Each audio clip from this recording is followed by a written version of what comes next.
I'm Polly Bath, and I travel around the country helping schools with problem behaviors so we can get back to the all-important instruction. Today, I'm going to answer a question coming out of the high school. I work in a vocational technical school, and the kids are very motivated to learn in their shops, which is great. But our concern is that when we place them in co-ops and internships, some of them are so inappropriate in dress, behavior, and speech that we're losing business partnerships. What can we do? First of all, let me address one word in that question, and that's the word inappropriate. We have to be more specific at teaching our kids what is inappropriate versus appropriate in specific settings. So this is a great way to do that because the example here is that you have internships or co-ops, meaning I'm really motivated to learn cosmetology, plumbing, electrical, whatever it might be in that vocational technical high school.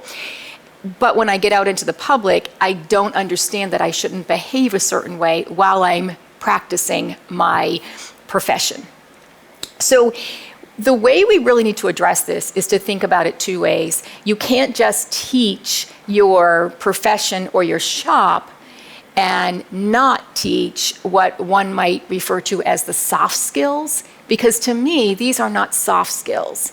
All right, knowing how your appearance in the workplace, knowing how to navigate the workplace, interactions with others, being able to anticipate what's expected of me, responsibilities and relationships, how to get out of a power struggle with a client, what to do when you feel you're backed into a corner. All of these things are so important.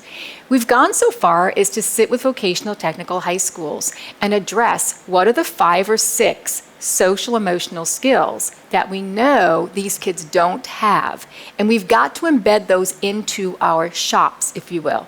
So if I'm the plumbing instructor, that's my expertise, and I love it.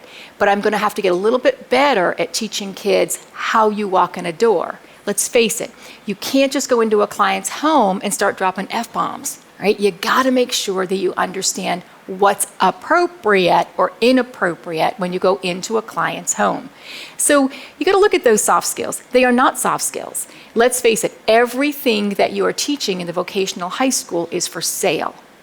So you can be an expert in your field, but if your behavior doesn't allow you to sell it or sustain your business, it's not going to work out for you. And that is not what we want for our kids.